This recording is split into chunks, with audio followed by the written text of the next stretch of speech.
Emergency তথ্য আছে, এটা হচ্ছে আপডেট। আপনারা এই ভিডিওটা সকল ফেসবুকে শেয়ার করবেন এবং ইউটিউবের মাধ্যমে ছড়িয়ে দিবেন, যাতে প্রশাসন থেকে প্রত্যেকটা মানুষ অ্যালার্ট থাকে।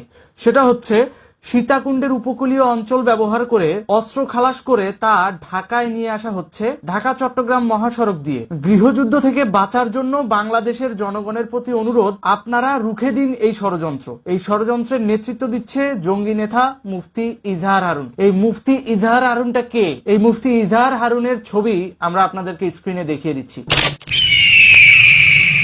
এই হচ্ছে মুফতি ইজাহার হারুন। এই মুফতি ইজাহার হারুন সীতাকুণ্ডের উপকূলীয় অঞ্চল ব্যবহার করে অস্ত্র নিয়ে আসছে এবং সেই অস্ত্র খালাস করে সেটা ঢাকায় নিয়ে আসতেছে। তাই ঢাকা শহরের প্রত্যেকটা প্রবেশদ্বারে যেই সকল আইন শৃঙ্খলা রক্ষাকারী বাহিনী রয়েছেন তাদের প্রতি অনুরোধ, প্রত্যেকটা গাড়ি চেক করবেন, একটা গাড়িও যেন বাদ না যায়।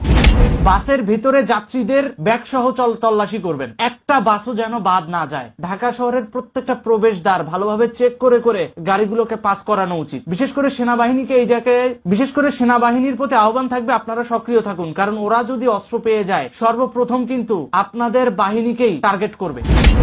যে সমস্ত জামাতপন্থী সদস্যরা সেনাবাহিনীর মধ্যে আছে ওরা হয়তোবা ভালো থাকবে, কিন্তু যারা বাংলাদেশ এবং বাংলাদেশের সার্বভৌমত্বের জন্য সৎ অফিসার হিসেবে সুপরিচিত তাদেরকেই টার্গেট করা হবে। সুতরাং জঙ্গিদের অস্ত্র যেন কোনোভাবে ঢাকায় না ঢোকে।